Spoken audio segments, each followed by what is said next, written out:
Before your first sip of coffee every morning, something is already happening inside your arteries that most people never think about. Not after breakfast, not after your commute. In those quiet first minutes, still half asleep, still reaching for that mug, your cardiovascular system is already under a kind of pressure that builds silently, day after day, year after year. And the strange thing is, millions of people who take that morning coffee never realize that the most important decision isn't whether to drink it. It's what they put into it.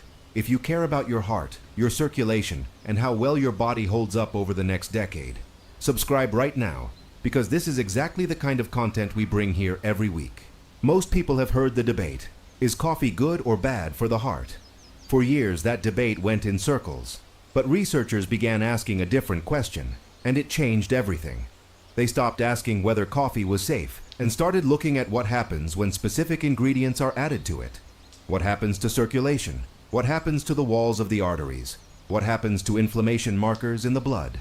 Here's what almost nobody talks about. In the first hours after you wake up, your body releases a surge of cortisol. It's natural, part of your waking cycle. But cortisol also causes blood pressure to rise.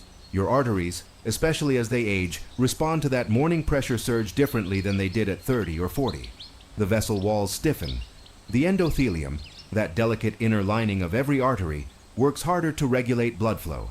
And if there's already a background level of inflammation present, which in most adults over 50 there is, that morning window becomes a daily stress test that the arteries quietly fail a little more each time.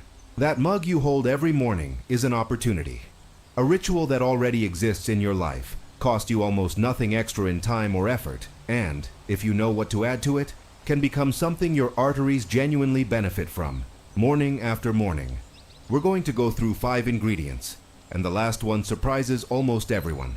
Let's start with what's actually happening inside aging arteries, not in medical language, but in a way you can picture. Imagine a river. A healthy river moves. It bends. It flows. The water pushes gently against the banks and keeps them clear. The banks are flexible. They give a little when the current is strong. They hold their shape without cracking.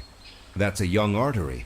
That's what circulation looks like when everything is working the way it should. Now imagine that same river over decades. Sediment begins to build along the edges. The banks stiffen. The water doesn't move as freely, and because the walls are harder now, less able to expand and contract with each pulse of flow, the pressure builds differently. The heart works a little harder. The tissues downstream receive a little less. The organs that depend on steady, clean circulation begin to notice, not loudly, not all at once, but in the accumulated fatigue of a system working against increasing resistance. And none of this happens overnight. It happens the way rivers change, slowly, invisibly, one day at a time, across years that feel like nothing until you look back and realize how far things have shifted. You don't feel your endothelium stiffening. You don't notice the gradual reduction in nitric oxide, the compound your artery walls produce to stay flexible and relaxed. What you might notice is something far more ordinary. You feel more tired than you used to, and not in a way that sleep fully fixes. Your legs feel heavier by the end of the day. Your mind feels slower in the afternoon, less sharp than it was a decade ago. The energy to do things you used to do without thinking, a longer walk, an afternoon of activity, simply isn't there the way it was. But most people blame those things on age in general and move on, never connecting those everyday feelings to what's happening quietly in their circulation. Research from Harvard's T.H. Chan School of Public Health and data reviewed by the American Heart Association consistently point to low-grade chronic inflammation as one of the primary drivers of this arterial aging process. The quiet, persistent kind that hums beneath the surface for years, slowly affecting the walls of blood vessels. And this is exactly where the morning ritual becomes important. Because if inflammation is the core problem, and if the early morning hours represent a window of heightened cardiovascular stress, then what you consume in that first hour has a disproportionate impact on how your arteries handle the rest of the day. The first ingredient is pure cacao powder, not hot chocolate mix, not sweetened cocoa. Pure, unsweetened cacao, the kind often labeled raw cacao or 100% cacao in the baking section. What makes it remarkable comes down to compounds called flavonols. Researchers at the American Heart Association, publishing in their journal Circulation, found that these flavonols stimulate the endothelium to produce more nitric oxide, the body's natural artery relaxer, the signal that tells blood vessel walls to loosen, to expand, to allow blood to move through with less resistance. Think back to that river. Nitric oxide is what keeps the banks flexible. Studies referenced by the NIH on nitric oxide and vascular health confirm that as its production declines, which it does naturally with age, arterial stiffness increases and blood pressure tends to rise. 1 to 2 teaspoons stirred into your morning coffee is all it takes to start introducing those flavonols daily. The second ingredient is Ceylon cinnamon. And here's something most people don't know. The cinnamon in virtually every supermarket spice aisle is cassia cinnamon, not the same thing. Ceylon cinnamon from Sri Lanka is the variety that has appeared repeatedly in scientific literature around blood sugar regulation and vascular health. Every time you eat, your blood sugar rises. That's normal. But when those rises are sharp and frequent over years, sugar molecules begin attaching to proteins and to the walls of blood vessels. The inner lining essentially caramelizes, very slowly, very quietly, like rust forming on old pipes. A meta-analysis published in the Annals of Family Medicine found modest but meaningful improvements in fasting blood glucose and triglycerides with regular cinnamon consumption. A quarter teaspoon in your morning cup, day after day, reduces that cumulative stress on the arterial walls over time. The third ingredient is turmeric, but only with one specific addition that most people skip, which is why they don't get the results they're looking for. The active compound in turmeric is curcumin, studied extensively for its effects on inflammatory markers. Research published in the Foods Journal and the journal Molecules documents its antioxidant and anti-inflammatory properties at a cellular level, particularly relevant to the endothelial dysfunction that slowly breaks down the artery's inner lining over time. But curcumin on its own is notoriously difficult for the body to absorb. Here is where black pepper becomes essential. Black pepper contains piperine, which has been shown to increase curcumin's bioavailability by up to 20 times, a fact documented in studies reviewed by the NIH that seems almost too simple to be true. A quarter teaspoon of turmeric and a small pinch of black pepper added to the cup. Not folklore, practical biochemistry. Now, before the fourth ingredient, I want to make sure you know about something that goes beyond this video. There is a complete protocol built around exactly this kind of research. Daily cardiovascular support through intelligent morning habits. And the link to access it is pinned in the first comment below and also in the description. Click it now before we continue. What's there builds directly on everything you're learning today. The fourth ingredient is ginger. And I know that might sound like something kept in the kitchen for nausea or cold days. Your grandmother wasn't wrong to keep it there. But research published in Phytotherapy Research documents how the bioactive compounds in ginger, gingerols and shogaols, demonstrate antioxidant and anti-inflammatory activity that supports peripheral circulation.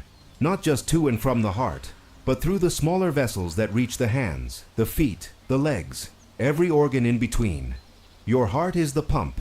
Your arteries are the main pipes. But beyond those main pipes is an enormous network of smaller vessels, capillaries, arterioles, that deliver oxygen and nutrients to every cell in your body. When peripheral circulation is poor, you feel it in ways that are easy to misread. Heavy legs, cold hands and feet even on warm days. That strange fatigue that settles into the muscles rather than the mind. Brain fog that isn't quite explainable. The feeling that your body is running at 80% when you know it used to run at 100. Better circulation doesn't only help the heart. It helps every organ receive what it needs to function.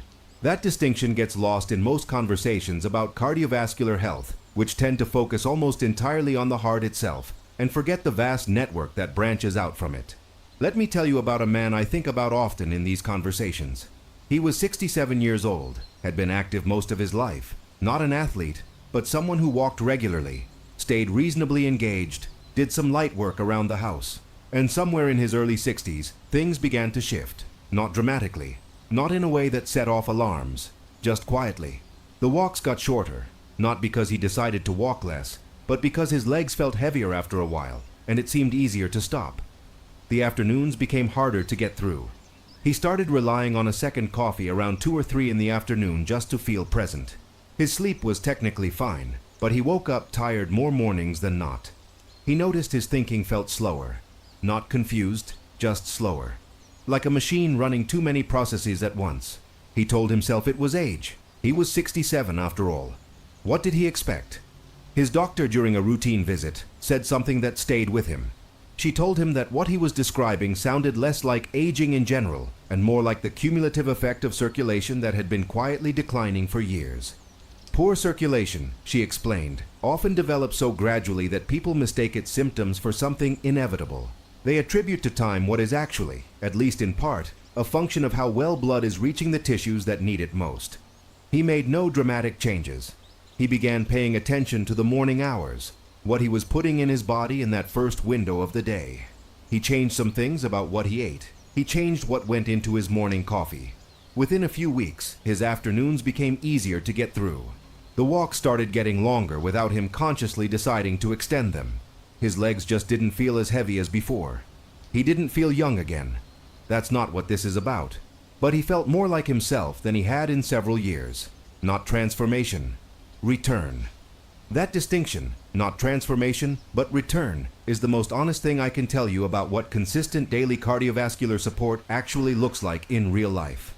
You are not going to drink a cup of coffee tomorrow and feel your arteries change. But if you make this a habit, day after day, for weeks and months, the cumulative effect on circulation, on inflammation, on endothelial function, is something the research consistently suggests is real. If this video has connected with something you've been experiencing, hit the like button now, subscribe if you haven't already, and tell me in the comments, which of these 4 ingredients surprised you most? I read every response, and your answer usually tells me what the next video should cover. The 5th and final ingredient is the one that surprises people most. MCT oil, or, if you prefer something without the supplement feel, an unsweetened plant-based milk, oat, almond, or coconut, that adds a small amount of healthy fat to the cup. When you wake up, your blood sugar is at its lowest point of the day. What you consume in the first drink of the morning sets the metabolic tone for much of what follows. If the first thing you consume causes a rapid glucose spike, a sweetened coffee drink, fruit juice, that spike triggers inflammatory markers almost immediately, right when the arteries are already under their peak morning stress. A small amount of healthy fat slows that metabolic response. MCT oil, referenced across multiple NIH-indexed studies on metabolic health, supports cognitive function and sustained energy precisely because it bypasses the typical blood sugar pathway. The brain gets fuel, the blood sugar stays stable, the inflammatory response stays quieter. And here is the full picture of what you now have in that cup. Cacao, supporting nitric oxide production and arterial flexibility. Ceylon cinnamon, moderating blood sugar spikes that quietly erode vessel walls over time. Turmeric with black pepper, addressing the chronic low-grade inflammation that drives endothelial aging. Ginger, supporting peripheral circulation throughout the body. MCT oil or plant-based milk, anchoring the metabolic foundation so the morning begins with stability rather than stress. That is a morning circulation ritual, not a complicated protocol. A cup of something warm you were already going to drink, transformed by 5 simple additions into something that works quietly, consistently, in the direction of cardiovascular health. Your arteries don't age overnight. They change the way rivers change, one current at a time, slowly reshaping what surrounds them. The small choices repeated every morning, the things that seem almost too simple to matter, may be the ones that determine how those vessels hold up over the next decade. You don't need all 5 tomorrow. Start with 1. Let the habit build itself the way the best habits do, quietly, without force, one morning at a time. If someone in your life needs to hear this, a parent, a sibling, a close friend in that season where these things start to matter, share this video with them directly. Not with everyone, with that one specific person you already thought of while watching. Subscribe, because next week we go deeper into what happens to the arterial system during sleep, and why those nighttime hours may matter just as much as the morning ritual you've now started building. This is the work. Quiet, consistent, and entirely within your reach.